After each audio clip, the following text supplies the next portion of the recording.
बात उस समय की है जब महात्मा बुद्ध विश्व भर में भ्रमण करते हुए बौद्ध धर्म का प्रचार कर रहे थे और लोगों को ज्ञान दे रहे थे।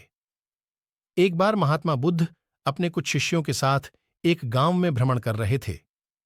उन दिनों कोई वाहन नहीं हुआ करते थे, सो लोग पैदल ही मीलों की यात्रा करते थे। ऐसे ही गांव में घूमते हुए काफी देर हो गई थी। बुद्ध जी को काफी प्यास लगी थी। उन्होंने अपने एक शिष्य को गांव से पानी लाने की आज्ञा दी।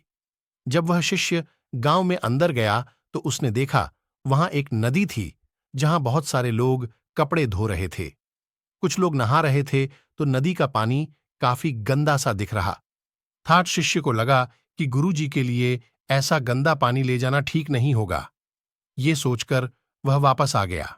महात्मा बुद्ध को बहुत प्यास लगी थी, इसीलिए उन्होंने फिर से दूसरे शिष्य को पानी लाने भेजा। कुछ देर बाद वह शिष्य लौटा और पानी ले आया। महात्मा बुद्ध ने शिष्य से पूछा कि नदी का पानी तो गंदा था, फिर तुम साफ पानी कैसे ले आए? शिष्य बोला कि प्रभु, वहां नदी का पानी वास्तव में गंदा था, लेकिन लोगों के जाने के बाद मैंने कुछ देर इंतजार किया और कुछ देर बाद मिट्टी नीचे बैठ गई और साफ पानी ऊपर आ गया। बुद्ध यह सुनकर बड़े प्रसन्न हुए और बाकी शिष्यों को भी सीख दी कि हमारा ये जो जीवन है यह पानी की तरह है। जब तक हमारे कर्म अच्छे हैं तब तक सब कुछ शुद्ध है, लेकिन जीवन में कई बार दुख और समस्या भी आते हैं जिससे जीवन रूपी पानी गंदा लगने लगता है।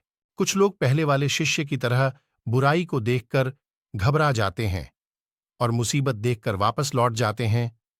वह जीवन में कभी आगे नहीं बढ़ पाते। वहीं दूसरी ओर कुछ लोग जो धैर्यशील होते हैं वो व्याकुल नहीं होते और कुछ समय बाद गंदगी रूपी समस्याएं और दुख खुद ही खत्म हो जाते हैं। मित्रों, इस कहानी की सीख यही है कि समस्या और बुराई केवल कुछ समय के लिए जीवन रूपी पानी को गंदा कर सकती है, लेकिन अगर आप धैर्य से काम लेंगे तो बुराई खुद ही कुछ समय बाद आपका साथ छोड़ देगी। आप लोगों को ये कहानी कैसी लगी नीचे कमेंट के जरिए हमें जरूर बताइए। धन्यवाद।